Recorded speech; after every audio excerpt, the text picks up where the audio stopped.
My name's Cash. I'm 54 years old. I was raised by a single mom. I battled a lot of anxiety and depression growing up in my teen years.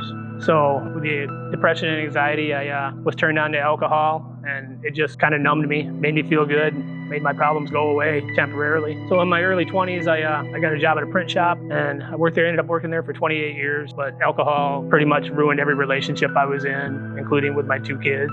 I lost the job at the print shop. It took my health. I was in the Lodge Hospital for 30 days back in 2021. Started a job at Derby Fabricating and took like a half a pay cut of what I was making. And I ended up losing my apartment because I never stopped drinking. I just stopped paying the bill. I was homeless, living out of my vehicle, and just had no hope. And one day, once or twice a week, I would stay at a hotel, cheap hotel nearby where I worked. One day I stayed at the hotel, got cleaned up, had some drink, and I thought, it's not gonna get any better than this. So I was contemplating taking my life. I didn't, and I went back into work. My plant manager is also on the board of directors at Teen Challenge, and he's the one that told me about this place. We had talked about it a few times, and I came into work that morning and I said, I'm ready. So my first experiences here at Teen Challenge, it's been a lot of ups and downs. When I came here, it was pretty much for the wrong reasons. I was coming here just to get sober, just to quit smoking, quit drinking, and then I was gonna get my life on track. It wasn't about making a relationship with God, but that happened along the way. That's what he does. So in January, I had a hernia from a surgery before, and it just got bigger. I had it for 2 years, and it was about the size of a baseball. So in January, I had hernia surgery while I was here. And I talked to my mom the first time since I came into Teen Challenge in 4 months. On February 14th, Valentine's Day, when I stepped out of chapel, I was told to make a phone call to my uncle. My mom was in the hospital in Grand Rapids dying, and she ended up passing away 3 days later. That's when I turned to God, really. I mean, I had no choice, and he helped me get through it. And that was probably my turning point right there. When I came in here, I came in for the wrong reasons, just to get sober. I never had God in my life. I mean, we never had religion. My mom had a bad experience in a Catholic church as a kid, so she was not really against religion, but we didn't have it in our house. And so yeah, I went from there to really turn to him, and that changed my life. And when I was in the hospital with her, they let me leave on Valentine's Day, and she ended up passing away on the 17th. But I spent that weekend in the hospital with her. She only opened her eyes once, but I sat there at her bed and I told her that it wasn't about religion, it was about a relationship with God. And he's just, ever since that time, he's been working in my life. Watched my son graduate, went back to Greenville and watched my son graduate, and he's seen all the changes in my life. And I was in the hospital here in Muskegon for 3 days. I had a phone in my bedroom or in my room, so I talked to my son. And the last day I was in the hospital, he called me up and he says, Dad, what do I got to do to get into Teen Challenge? He saw what it had done in my life.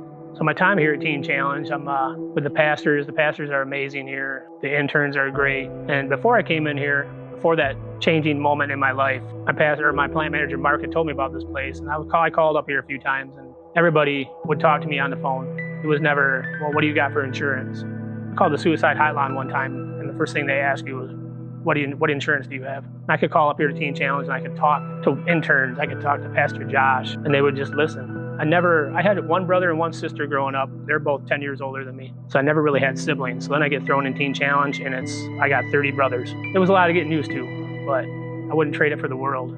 I mean, I've developed relationships here that I'm gonna have for the rest of my life. So some of the things God's done in my life is, before I came in here, my cousin, who I used to hang out with, party with, he found religion, he found a relationship with God, and every time I talked to him on the phone, he wanted me to come to church with him, and it was probably 2 years he kept doing that. Finally, I was broke down, and I'm like, I need some help.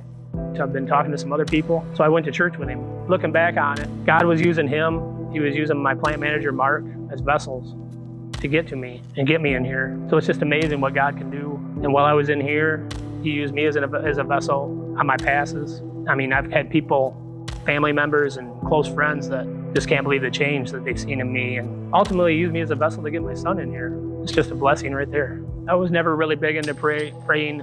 I had to learn that along the way, which is just anything else in your life you have to learn. You just can't go to church, come to Teen Challenge and start praying. But the moment, I mean, that's a big part of my life now. And I had prayed before when I was in the hospital with my mom, and I stayed there overnight. I was staying on a little couch. I couldn't sleep. So I laid there on the couch. It was the first time the Holy Spirit actually spoke to me. And I started praying for my mom and praying for everything. And the Holy Spirit told me to get off that couch and get down on my knees. So yeah, pray and my time in the Bible. I mean, I never picked up a Bible. I went to church for 4 months with my cousin, and I would only open the Bible in church, bring it home, set it on my coffee table, and it was set there for me. The power of the Bible is amazing. So now that my time at Teen Challenge is wrapping up, I plan on staying on as the transition program they have here. But I want to get back out in the world. I'm so excited to get back out in the world now that I have hope in me. Would like to reach others through work. That's just all I've ever known was work. Hopefully marry a nice Christian woman someday. Definitely plan on continuing my walk with God. He's in every aspect of my life from the time I get up until the time I go lay my head down on the pillow. It's just hope and freedom now. I'm not shackled down with the chains of my addictions that I had. I'd like to say to the people out watching this video, you think you can't do it? You have no hope. You do have hope. There is a chance. There is hope for you. There's hope for everybody. And his name's Jesus.